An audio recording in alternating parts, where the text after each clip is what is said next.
All right, welcome everyone. Today, we're going to do something kind of cool. We're going to be alchemists, but instead of turning lead into gold, we're taking this one really dense sentence and we're going to break it down until it goes from being totally confusing to something, well, powerful. You ready? Let's dive in. Okay, so here it is. This comes from a work called Alchemy of the Luminous Mind. Manifestation of the mind, whoa, it's a mouthful, right? It sounds super deep. Maybe a little bit out there? Our whole job today is to crack this thing open and ask, seriously, what on earth is this trying to say? All right, so like any good puzzle, we're going to tackle it piece by piece. And the first piece we got to look at is this whole idea of the manifestation of the mind. So the sentence kicks off with this phrase, manifestation of the mind. What does that even mean? Well, when you boil it all down, manifestation is just the process of taking something that's just a thought, an idea, an intention in your head, and turning it into something real, something tangible. So right off the bat, this sentence is telling us that our mind isn't just a spectator watching the world go by. Nope, it's a creator, it's an active, powerful force. So let's just let that sink in for a second. The very foundation of this whole quote rests on one huge idea, that our minds can actually create our reality. It's the engine driving the car, not just someone along for the ride.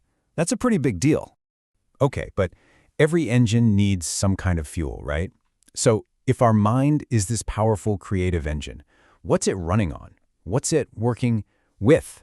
That question leads us right into the next part of our sentence. And that brings us to the fuel, and also the goal, which are kind of tangled together here, harnessing light to create wealth. So the quote says we're supposed to capture the energy of the light to generate wealth. Now, let's be real, it's probably not talking about installing solar panels to get rich.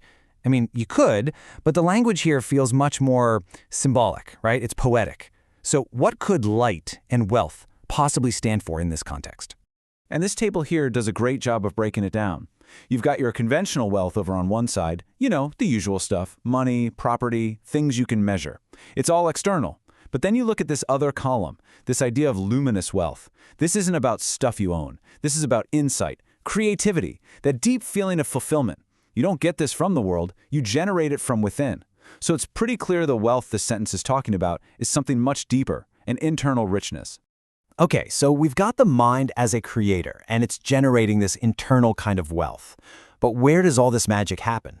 Well, the sentence actually gives us a location, and it's a pretty wild one. The realm of impossibility. Yeah, you heard that right. The realm of the impossible. And what is that? Well, think of it as a space that's beyond our normal everyday limits. It's outside our usual expectations of how the world works. It's basically a place where the standard rules of what you can and can't do just don't apply. So what does that actually mean for you and me? It means we're not talking about manifesting, a parking spot. This is about aiming for things that genuinely feel impossible. It's about shattering a creative block you've had for years, or finding a solution to a problem that everyone else has given up on.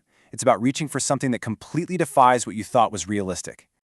Okay, I know. A creative mind generating luminous wealth in the realm of the impossible, it all sounds pretty epic, maybe even a little sci-fi. But the sentence ends with this one little phrase that just yanks the whole thing right back down to earth. And that's the real kicker. After all that grand cosmic language, it ends by calling this whole thing a legit human experience. And that word legit is doing a lot of work there. It's saying that this process, which sounds almost magical, isn't some far-out fantasy. It's being presented as a real, valid, and totally accessible part of what it means to be human. Okay, let's put all the pieces back together now. It's like a formula. First, the idea. Your mind isn't just a thinker, it's a creator. Second, the fuel.